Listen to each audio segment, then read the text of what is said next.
quiero empezar a contarles que, pusimos en las redes una pregunta: si los cristianos deben o no deben usar un tapabocas. Y usted sabe que empezaron, y yo lo reproduje en mi red, ¿no? O sea, lo puse en Facebook, qué sé yo, quizás en Instagram también, y comenzaron a escribirme, algunos diciéndome, sí, hay que usar un tapaboca, otros diciéndome, no, de ninguna manera, y algunos, hubo 2 o 3 que hasta incluso agresivamente. Es un tema que nos inquieta, ¿no? Y ¿saben qué? Yo les propongo que vamos a charlar de eso y vamos a responder esa pregunta, pero no ahora. Dentro de un ratito, al finalizar, casi al finalizar, vamos a responder esa pregunta de si los cristianos tenemos que usar tapaboca o no. ¡Qué temita! Yo lo que hice fue separar esto que vamos a hablar hoy en 2 o 3 partes. Y primero, una introducción, que creo que la palabra introducción está en la pantalla, ¿verdad, Julie? Sí, está bien. A veces no me acuerdo lo que hay y lo que no hay. Pero es una introducción. ¿Y saben por qué? Porque nosotros venimos hablando de las distintas escenas de la vida de Jesús relatadas por Juan, el discípulo amado, que estaba siempre al lado de Jesús y nos está contando algunos detalles sumamente importantes de su vida. Por supuesto, hubo otros 3 hombres que también escribieron acerca de la vida de Jesús, y esos son los 4 evangelios. Pero nosotros estamos ahora estudiando el Evangelio según San Juan. Y llegamos al capítulo número 14, que es un capítulo de quiebre, es un capítulo distinto a todos los demás, porque no está contando cosas que Juan no está contando cosas que Jesús hizo, enseñanzas, sino que da una base teológica para todo el cristianismo. Jesús en este capítulo 14 de Juan habla acerca de una de las cosas básicas, fundamentales, incuestionables del cristianismo. Habla de la marca que nos distingue, habla del Espíritu Santo, habla de la promesa del Espíritu Santo. Jesús promete que cuando Él se vaya de este mundo, llegará esa tercera persona de la Trinidad para estar con nosotros y en nosotros, y esa va a ser la gran diferencia. Ahora Dios, está diciendo Jesús, y lo dice en el capítulo 14, ya no habita más en el templo de Jerusalén. Ya no habita más en templos hechos de piedra, como dice la Biblia. Ya no está. Ustedes recuerdan que el tabernáculo, el templo de Jerusalén y todos los templos de la antigüedad que construían los judíos tenían distintos sectores. Y había un sector que se llamaba el lugar santísimo, donde estaba el arca. En el templo de Jerusalén, allí estaba la presencia de Dios. Y Jesús viene a decir, ya no va a estar más allí la presencia de Dios. Por eso cuando Jesús muere en la cruz del Calvario, esa cortina pesada que separaba el lugar santo del santísimo donde estaba Dios, la presencia de Dios, dice la Biblia que se rasga, se quiebra, porque ya no va a estar Dios habitando en una casa hecha de piedra, sino que ahora empieza a habitar en el corazón de quien lo recibe, en la vida de la persona. Ya Dios no está más en un lugar físico, sino que está en nuestra vida. Y eso es lo que Jesús ahora viene a explicar en este capítulo 14. Y claro, esto es algo tan distinto a los judíos de aquella época, y les costó mucho, y a nosotros también nos cuesta mucho. Fíjense que en aquella época, a pesar de que estaba súper claro este punto, había mucha gente que no lo entendía, y el apóstol Pablo le explicó a los corintios este concepto. Y yo quiero primero leerles lo que el apóstol Pablo le dijo a los corintios, que está en 1 Corintios 3:16.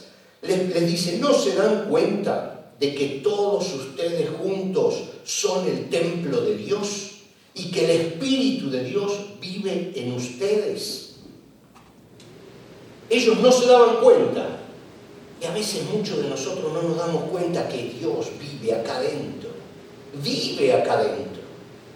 y eso tiene que hacer que todo lo nuestro cambie, porque ve lo que nosotros vemos, huele lo que nosotros olemos, siente lo que sentimos. Somos el templo del Espíritu Santo, y por eso este capítulo 14, donde Jesús explica esta diferencia entre antes y después del Espíritu Santo, es fundamental en nuestra vida cristiana. Y eso es lo que vamos a ver hoy. Este asunto de que el Espíritu Santo iba a dejar de vivir en un templo hecho de piedra e iba a comenzar a vivir en la vida de cada persona, ya estaba profetizado. Fíjense que Ezequiel, un profeta muy anterior, en el capítulo 37 y versículo 14, está hablando Dios y dice, pondré mi espíritu en ti. Y Joel, otro profeta, 2, 28 y 29, Dios está hablando y dice, derramaré mi espíritu sobre toda la gente, sus hijos e hijas profetizarán, sus ancianos tendrán sueños y sus jóvenes tendrán visiones. En esos días derramaré mi espíritu aún sobre los sirvientes, hombres y mujeres por igual. Ahí se terminó todo. El Espíritu de Dios no hace distinción de nada, solo va a la vida del ser humano. No importa si es alto, si es lindo, si es feo, si es bajo. No importa el color, no importa la situación económica, no importa el lugar del mundo donde nació, donde se crió, no importa nada. A todos por igual. Dice, derramaré mi espíritu a quien lo quiera. Por eso nuestra iglesia se llama Christ in Us, Cristo en nosotros, CIU. Porque esa es la marca, Cristo en nosotros, el Espíritu Santo en nosotros, es la marca de nuestra eternidad. Es el sello por el cual nosotros sabemos que somos salvos, porque el Espíritu de Dios está en nosotros. Y ahora quiero, haciendo esa introducción, que podamos meditar en una primera parte, que es esa promesa que el Señor Jesús hace del Espíritu Santo y esa llegada del Espíritu Santo. Y la tenemos que ver acá en esta primera parte para saber que todo eso que se estaba esperando vino. Juan 14, vamos a leer juntos, está en pantalla, 15 al 17, Jesús dice, si me aman, obedezcan mis mandamientos, y yo le pediré al Padre, y Él les dará otro abogado defensor. Hay algunas versiones que dicen, les enviará el Consolador. Y no sé cuál me gusta más, porque las dos son tan profundas. Ese Espíritu Santo es quien nos defiende, y ese Espíritu Santo es quien nos consuela. Luego dice, quien estará con ustedes para siempre. Me refiero al Espíritu Santo, dice Jesús, quien guía a toda verdad. El mundo, está diciendo Jesús, no puede recibirlo porque no lo busca ni lo reconoce, no tiene ni idea, dice.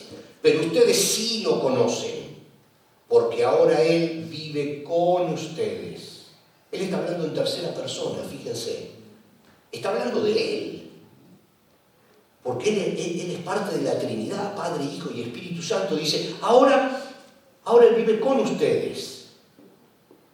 Y también porque Dios estaba con el pueblo, pero no estaba en el pueblo. Pero dice, fíjense, dice, pero porque ahora Él vive con ustedes y después estará en ustedes. Y ahí está la gran diferencia. Y luego continúa, ahí pasa de hablar en tercera persona, en el mismo pasaje, en los dos versículos siguientes, el 14, el 18 y el 19 del capítulo 14, pasa a hablar en primera persona y dice, no los abandonaré. Estaba hablando del Espíritu Santo, ahora está hablando en primera persona, dice, no los abandonaré como huérfanos, vendré a ustedes dentro de poco. El mundo no me verá más, pero ustedes sí me verán, dado que yo vivo, ustedes también vivirán. Acá hay un montón de cosas, es ese Espíritu Santo que nos da vida. Eso es lo que Jesús está hablando. El Espíritu Santo es un espíritu de poder. Ahora, ¿se puede vivir un cristianismo sin el Espíritu de Dios? Y por un tiempo le diría que sí. Porque el cristianismo puede ser una filosofía de muy buenas ideas.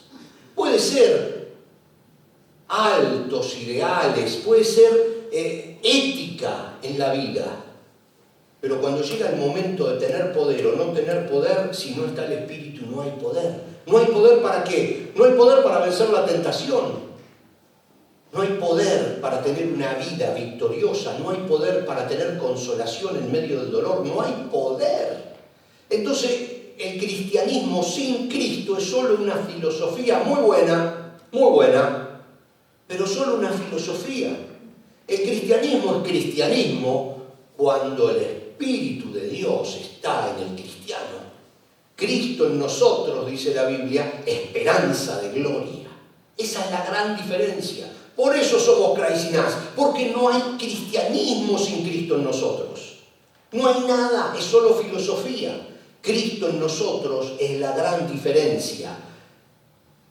Sin el poder, sin ese poder del Espíritu Santo, no se puede cumplir la voluntad de Dios. Y ahora yo quiero que lo veamos con algunos pasajes bíblicos y vamos a llegar, Dios mediante, a tiempo, al final de lo que quiero compartir con ustedes hoy. Fíjense que Jesús estaba explicando esto de que sin poder, muchachos, mejor no se muevan, porque los van a aplastar, porque van a ser una filosofía como cualquier otra. Hay muchas filosofías en el mundo y muchas son muy buenas, de verdad son muy buenas. Formas de vivir, estrategias, planes. Entonces Jesús le dice, no sean uno más con buenas ideas en el planeta. No se muevan hasta que el poder no esté en ustedes. Fíjense que Hechos 1:4 dice, una vez, mientras Jesús comía con ellos, con sus discípulos, les ordenó, no les sugirió, les ordenó, dice la Biblia, no se vayan de Jerusalén hasta que el Padre les envíe el regalo que les prometió, tal como les dije antes. O sea, el Espíritu Santo. No se muevan, porque van a ser uno más si se mueven sin el Espíritu Santo. Esperen a que el Espíritu Santo llegue. Y el Espíritu Santo llegó. Unos pasajes más adelante, Hechos 1:8, dice, esperen, dice, recibirán poder. Todavía no estamos hablando de que llegó. Miren esta parte. Recibirán poder cuando el Espíritu Santo descienda sobre ustedes. Y serán mis testigos y le hablarán a la gente acerca de mí en todas partes, en Jerusalén, por toda Judea, en Samaria y hasta en los lugares más lejanos de la tierra. Pero no se muevan hasta que llegue. Cuando llegue, hablarán de mí a todos lados, pero con poder, no con palabra hueca, con poder. Esperen a que llegue el poder, les dice Jesús.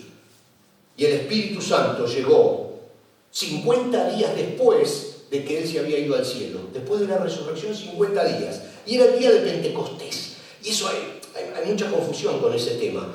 Porque, ahora lo vamos a leer, pero los judíos siempre se reunían para celebrar Pentecostés. ¿Qué es Pentecostés? Algunos dicen la fiesta de la cosecha. No. Era el final de la época de la cosecha. Pero Pentecostés era la fiesta donde los israelitas recordaban el día en que Dios les dio las tablas de la ley a Moisés en el monte Sinaí. Fíjense, la Pascua es cuando salieron de Egipto. Salieron todos de Egipto, la Pascua. Esa es la comida de Pascua.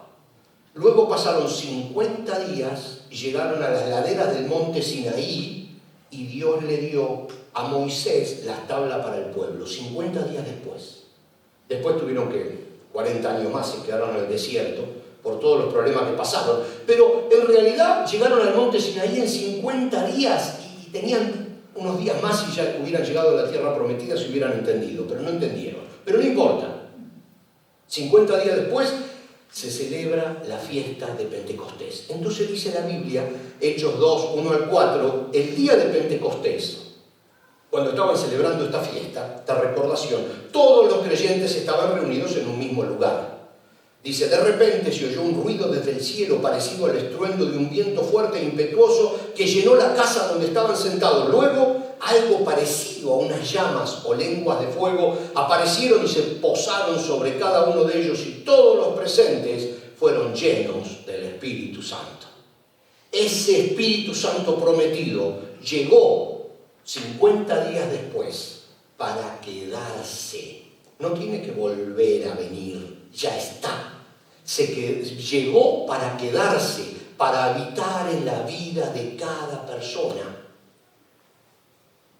Pero ¿qué pasó? Y ahora viene la segunda parte. Tenían el poder.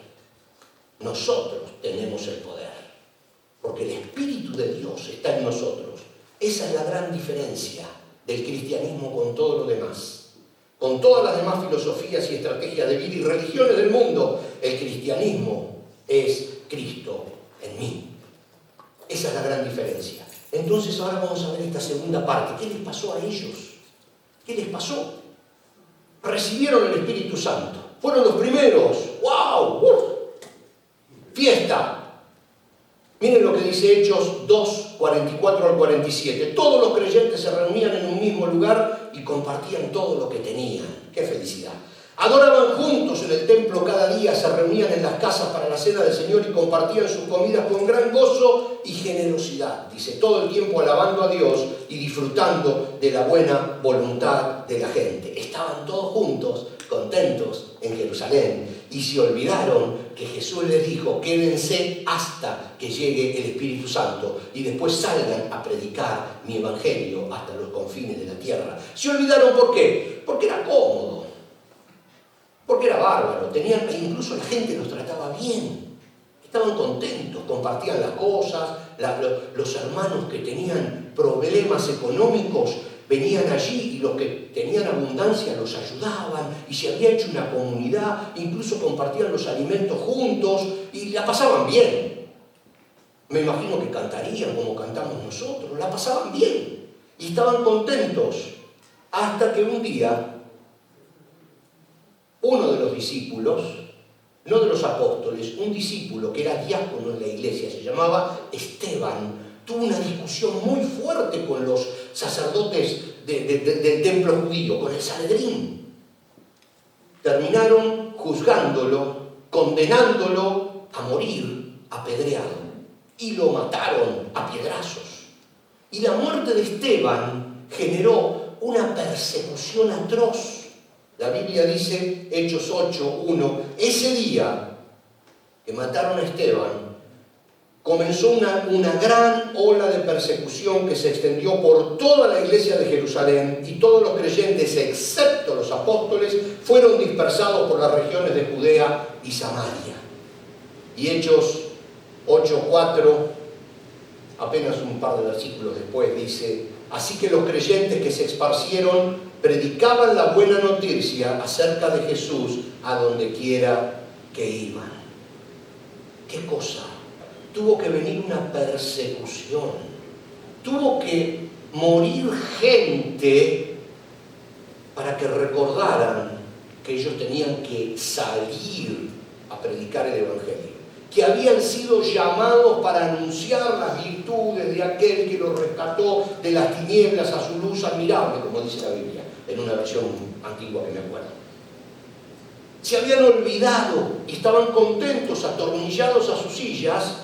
Y entonces Dios permitió que viniera la persecución y les rompió la silla y tuvieron que salir, espantados, corriendo, porque venían los romanos con las espadas a cortarles la cabeza. Entonces tuvieron que trasladarse, y en ese traslado comenzaban a predicar el Evangelio por donde iban.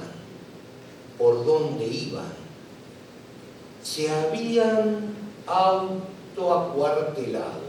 Se habían metido en una burbuja. Estaban todos contagiados con el Evangelio. Tenían todos el virus de Cristo. Tenían el Espíritu Santo, el poder. Pero habían dicho, vamos a ponernos en una burbuja, porque dentro de la burbuja estamos contentos, estamos felices. Y tuvo que venir Dios y permitir que se rompiera esa burbuja. Yo quiero mostrarles 3 gráficos que espero que también lo podamos poner para las personas que nos están mirando a través del internet. Vamos a ver el gráfico número 1. Más o menos los habitantes que había en el mundo en la época de Jesús, según las Naciones Unidas, unos 200 millones. Unos 200 millones. Según las Naciones Unidas, sumemos a los romanos, a los griegos, a todos los que andaban perdidos, a los incas, a los mayas, a todos en esa época, ¿ok? Más o menos unos 200 millones de personas. Hoy ya somos más de 7.000 millones de personas. 7.000 millones de personas. Vamos a poner el gráfico número 2. Los cristianos consagrados y activos en la época de Jesús eran 12. Los primeros eran 12. ¿Verdad? Eran sus 12 discípulos. Los demás estaban que venían, que no venían, habían otro, pero los consagrados eran 12. Hoy se calcula que hay 500 millones de cristianos comprometidos en el mundo. De todas las denominaciones, de todas las denominaciones. 500 millones de cristianos comprometidos. Vamos a ver entonces el tercero. En la época de Jesús, si había 12 para 200 millones, eso quiere decir que había un cristiano contra 17 millones de personas que no eran cristianas. 17 millones. Un cristiano, 17 millones. Pero Dios permitió que se rompiera la burbuja en la que se habían autoacuartelado, se habían puesto en cuarentena adentro de la iglesia de Jerusalén, contentos, cantaban y eran felices, y Dios les movió la estantería y se empezaron a caer las latas. Vino una persecución y se tuvieron que ir por todos lados. ¿Y qué pasó? Hoy, 2000 años después, hay un cristiano cada 14 personas. ¿Se dan cuenta de la diferencia? 1 para 17 millones, y estaban todos dentro. Ahora 1 para 14. Si esta proporción siguiera en 2 o 3 días más, todo el mundo puede entender, todo el mundo puede escuchar el Evangelio. Pero no, se ha parado. Esta transmisión viral del Evangelio en estos últimos años se ha detenido. ¿Por qué se ha detenido? Vamos a ver la tercera parte de nuestra charla de hoy. Al comenzar la pandemia del coronavirus, la Organización Mundial de la Salud se basó en 3 cosas para controlar la pandemia o para intentar controlar la pandemia. Distancia social de todos, cuarentena de los enfermos y tapabocas para todos. Esa fue entre otras cosas, antes de que surgieran las vacunas y todo, digamos que las 3 cosas con las que salió a la cancha la Organización Mundial de la Salud para decirle al mundo tenemos que hacer algo contra el coronavirus fue distanciamiento social, cuarentena y tapaboca. Y empezaron a hinchar con eso y pum, a golpear con eso. Y resulta que hoy esa misma estrategia está dando resultado con los cristianos. Ya no es la Organización Mundial de la Salud la que la promueve, es directamente Satanás, nuestro enemigo, el diablo. Fíjense que la primera estrategia del diablo fue distancia social. Es distancia social. Quiere que nosotros, los cristianos, empecemos a separarnos unos de otros. En la sociedad comienzan a aparecer lo que se llaman los grupos sociales, las etnias dentro de la misma sociedad. Y le va a parecer medio ridículo, pero créanme, no lo es. Ahora dicen que hay un grupo que son los youtubers, que no tienen nada que ver con los que tienen Facebook, hablan en otro idioma. Y los de TikTok. Y entonces empezamos a separarnos, y claro, si uno ya tiene un poquito más de 40, como yo poquito, ya no, los jóvenes ya no lo escuchan, y si Y si el que está predicando es un muchacho de 18 años, los mayores dicen, ¿qué puede decir este pibe? Y nos empezamos a distanciar, la sociedad se empezó a partir, dentro de la iglesia y afuera también. Hay una cosa que recordé cuando estaba estudiando en la semana este mensaje para compartir con ustedes. Conocí un misionero guatemalteco que trabajaba en la cárcel de Guatemala con los convictos o con los apresados de la Mara Salvatrucha, una de las gangas, maras, familias más peligrosas del planeta. Y él me contaba algunas cosas muy particulares. Bueno, la Mara significa familia, y la Mara Salvatrucha se creó en Los Ángeles, aquí en los Estados Unidos, cuando Estados Unidos trajo de El Salvador a todos los niños que habían quedado huérfanos por la guerra civil y los dejó solos allí en un lugar, en una guardería o andás a saber dónde, y entonces esos niños comenzaron a juntarse entre ellos y a hacer una familia. Y ahí nació la Mara, la familia de salvadoreños, la Salvatrucha que le dicen. Y empezaron a identificarse con tatuajes. Y los rangos todos con tatuajes. Y les digo una cosa que me decía este misionero. Una vez que una persona forma parte de la Mara, solo se va de la familia muerto. Hasta que las autoridades de esa Mara descubrieron que hay una fuerza tan poderosa como la muerte, que es el que una persona se convierta al cristianismo. Y ahora, si un joven es miembro de la Mara Salvatrucha, puede salir de dos maneras, o muerto o cristiano. Pero si sale cristiano lo van a vigilar durante años, y en el momento que deje de ser cristiano le cortan la cabeza. ¿Saben que eso es verdad? Nos hemos metido de a poquito en esas distintas etnias, en esos distintos grupos, pero la estrategia del diablo fue separarnos, porque uno se encuentra hoy en la calle con uno de esos muchachos todo tatuado de las orejas a los pies, ¿y qué le puede predicar? ¿Qué le dice? Tiene que ser otro de ellos que hable su mismo idioma. Y bueno, el distanciamiento social fue y es una estrategia del diablo para separarnos en etnias, para que no prediquemos el Evangelio. La segunda estrategia del diablo para separarnos fue la cuarentena. Resulta que nos comenzamos a aislar dentro de las iglesias, como la gente esta que estaba en Jerusalén. Comenzamos a atornillarnos a la silla, como decía alguien. Nos agarramos tanto. ¿Por qué? Porque estamos contentos, cantamos, alabamos al Señor, tenemos aire acondicionado, etc. Estamos aquí y entonces nuestra vida cristiana se reduce al día domingo, donde nos encontramos, está muy bien, donde nos encontramos y somos felices y está todo muy bien, pero es una estrategia de cuarentena, de meternos acá adentro. Y ahora resulta que surgió una variante de la estrategia del diablo de encuarentenarnos o meternos adentro de cubículos. ¿Saben cuál es? La de pensar que a través de las redes sociales estamos llegando y predicando el Evangelio. ¿Usted sabe que ese es un gran error? Mire, yo hace poco conocí a un pastor acá en la ciudad que, totalmente convencido, me decía que yo todos los lunes o los martes, no sé, dice, le predico desde esta sala el Evangelio al mundo, decía. Bien, verborrágico, explicaba todo. Desde esa camarita yo le predico el Evangelio al mundo, decía. Yo lo escuchaba, porque no lo va a contradecir.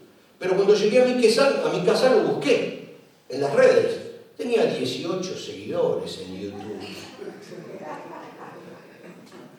Totalmente confundido, ese hombre no le predica a nadie.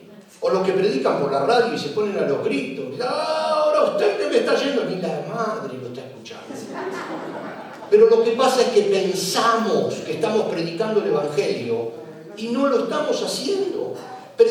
Creemos que estamos viviendo un cristianismo comprometido porque nos levantamos el domingo a la mañana y venimos a la iglesia. Y sí estamos viviendo un cristianismo, pero no estamos cumpliendo lo que Dios quiere, de que salgamos a predicar. Resulta que somos sal, dice la Biblia, ¿no? Pero nos hemos acostumbrado a agarrar el salero, agarrar la cacerola de sopa y tratar de meterla dentro del salero. La idea es que la sal va en la cacerola, no la cacerola en el salero. Pero por alguna estrategia que no es de la Organización Mundial de la Salud, una estrategia del diablo, empezamos a creer que viniendo los domingos, o que hablando por internet, o que poniendo un posteo en Facebook, estamos predicando el Evangelio y no lo estamos haciendo.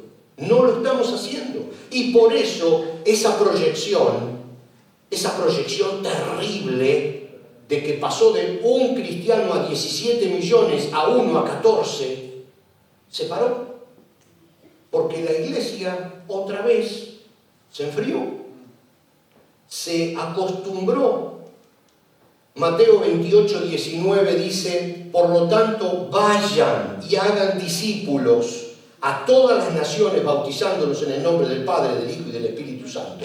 Y ¿saben qué? Ese vayan, los estudiosos del idioma original, no significa vayan en imperativo, sino mientras van en presente indicativo.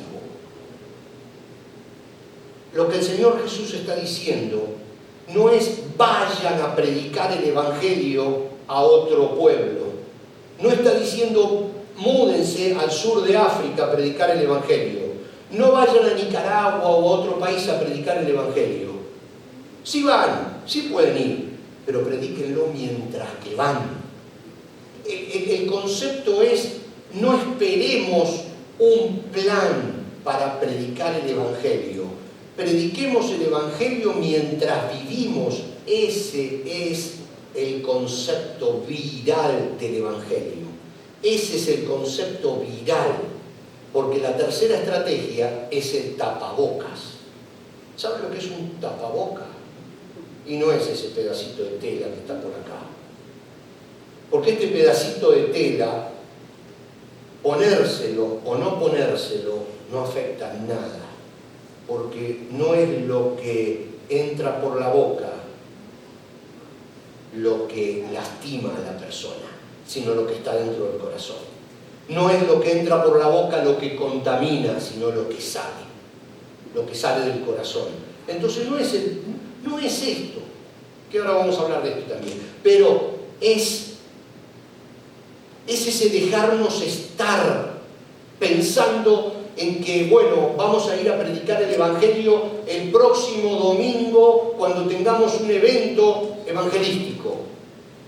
Resulta que, y se lo cuento rapidito porque no quiero tomar demasiado tiempo, habían hace 100, 200 años, no sé, una estrategia para llegar al sur del continente, al sur, allá al sur de América, Argentina, Uruguay, Chile, con el mensaje del Evangelio. Entonces había algunas organizaciones, especialmente en Europa, en Suecia, también en Estados Unidos, que empezaron a preparar misioneros para enviarlos a predicar el Evangelio al sur del continente. ¿Y sabe qué? Fueron muchos misioneros, y muchos se sacrificaron y dejaron su vida. Pero ¿sabe por qué el Evangelio creció tanto en el sur de Sudamérica, en la última parte del mundo? Porque los gobiernos decidieron traer el tren al sur. Y claro, los trenes estaban en Inglaterra. Entonces contrataron obreros ingleses para traer el tren a Argentina, Uruguay, Chile. Y los ingleses, obreros que trabajaban poniendo clavos en el campo, eran creyentes. Ellos trajeron el Evangelio. Los misioneros colaboraron, definitivamente, grandes, sacrificados, pero los que trajeron el Evangelio eran esos empleados del ferrocarril que llegaban y claro, se juntaban en una casa para orar porque eran creyentes y los habían traído de Inglaterra al sur de Argentina. Ahí estaban solitos, pobres, y se juntaban 2 o 3 para orar y venía el otro y decía, ¿qué están haciendo? Estamos orando. Ah, mira. Y se juntaban y comenzaban a... Eso es mientras que van, están transmitiendo el Evangelio. Mientras que van. Por eso No nos acomodemos demasiado a las sillas, no nos acomodemos demasiado, no nos sintamos demasiado cómodos, no nos sintamos demasiado cómodos porque fuimos llamados para mezclarnos, fuimos llamados para estar en el poder del Espíritu Santo con la gente. Para el coronavirus, sí, distancia social, sí, o al menos algo que pensaron que podía servir, igual que la cuarentena, igual que el tapaboca. Por supuesto, algunas personas están un poco enojadas, y yo los entiendo, porque muchos gobiernos aprovecharon esto para controlar a su gente, especialmente gobiernos populistas, que quisieron de alguna manera utilizar el miedo de la pandemia para identificar y sectorizar a la gente. Y entonces algunos reaccionan ante eso y dicen, no, vamos al otro extremo. Pero yo sé que humanamente es fácil el movimiento pendular. Cuando algo está aquí y no nos gusta, nos vamos allá. Pero miren, los dos extremos son malos. Los dos extremos siempre son malos. Hay que usar el cerebro nada más. Pero la Organización Mundial de la Salud decía distancia, el cristianismo dice cercanía. Tenemos que estar cerca de la gente, cerca de la gente. Porque el Evangelio es de transmisión viral, se pega. La Organización Mundial de la Salud decía cuarentena, pero nosotros tenemos que salir de la iglesia. Está muy bien que nos juntemos en la iglesia, está fabuloso que los domingos carguemos nuestra batería todos juntos, pero durante la semana tenemos que seguir siendo tan cristianos como lo somos aquí el domingo. Tenemos que comenzar a hacer, porque siendo vamos a contagiar. Simplemente no tenemos que hacer ninguna estrategia, simplemente siendo el Evangelio es de transmisión viral. Dice la Organización Mundial de la Salud para el coronavirus tapabocas. Está bien, usemos el criterio, usemos el cerebro. Si usted está estornudando, póngase un tapaboca. Por amor al otro, por respeto al otro, como dice la Biblia, ¿no es cierto? Yo sé que a mí no me hace mal cierta cosa, dice Pablo. Es comer carne, pero no lo quería decir porque yo sé que se van a reír. Esos versículos los argentinos los sabemos de memoria. Pero yo no lo como si sé que a mi amigo le hace mal. Entonces usemos esos criterios. Quizás yo sé, bueno, ok, perfecto. Yo sé que el tapaboca no sirve para nada, pero lo uso por respeto a los demás. Pero eso es la Organización Mundial de la Salud. Pero en el Evangelio, usar tapabocas es sentarse a esperar un plan evangelístico para evangelizar y tener nuestra boca cerrada durante la semana. No usemos tapaboca durante la semana a la hora de predicar el Evangelio, con nuestras actitudes, con nuestra forma de ser.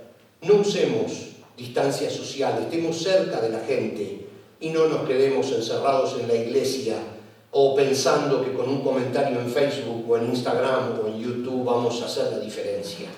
Tenemos que llegar a la gente.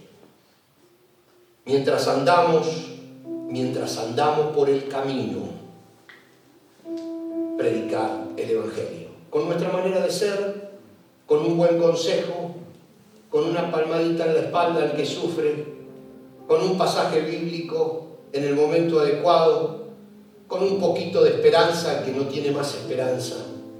Simplemente acompañando a la gente, estando para el que sufre, simplemente sirviendo, no por el hecho de servir, sino por el hecho de estar cerca para contagiar. El Evangelio es de transmisión viral. Imagínense con los gráficos que vimos cómo había avanzado. Y no dejemos que nos obliguen a estar distanciados, no dejemos que nos obliguen a estar en cuarentena y no nos dejemos que nos obliguen a tener la boca cerrada. Porque esas son estrategias que perjudican el crecimiento de la iglesia y el bienestar de millones de personas que hoy están necesitando el Evangelio para tener una vida mejor, para tener un mañana, para tener una esperanza, para tener algo en por qué vivir. Vamos a contagiarnos aquí. A veces usar esas palabras en este momento puede sonar feo, ¿no? Pero vamos a contagiarnos de Cristo aquí. Y vamos a salir a contagiar de Cristo a las personas que nos rodean. Pero no de coronavirus, de Cristo. Contagiémonos aquí y salgamos a contagiar. Porque para eso, y solo para eso, Dios nos envió a su Espíritu para que viva en nosotros, para predicar el Evangelio a toda criatura hasta los confines de la tierra. Y dijo, esperen hasta que venga, pero cuando vengan, salgan. No salieron y Dios tuvo que golpearlos para que salgan. No esperemos a que sea necesario salir, a que haya una persecución, a que haya un problema. Salgamos ahora, entendamos que la voluntad de Dios no es ir a predicar, sino mientras vamos a donde vayamos, compartir de Cristo. Yo quiero invitarlos a que se pongan de pie, porque quisiera terminar con una oración extraña en estas épocas. Una oración para pedirle a Dios que nos contagie, bien contagiados de Cristo. Para que se salga por nuestros poros, para que no tengamos que hablar siquiera para dar testimonio, que no tengamos que hacer esfuerzo. Como decíamos los otros días, la luz para ahuyentar la oscuridad no hace nada más que ser luz. No hace ningún esfuerzo, no hace nada extra. Simplemente es luz. Siendo luz, automáticamente la oscuridad se va. Entonces, vamos a cargar nuestras baterías y vamos a hacer luz en este barrio, en esta zona, en esta ciudad que tanto lo necesita. Vamos a pedirle hoy a Dios que nos contagie bien. ¿Se anima? A ese virus no le tenga miedo. A ese virus no le tenga miedo. Vamos a orar.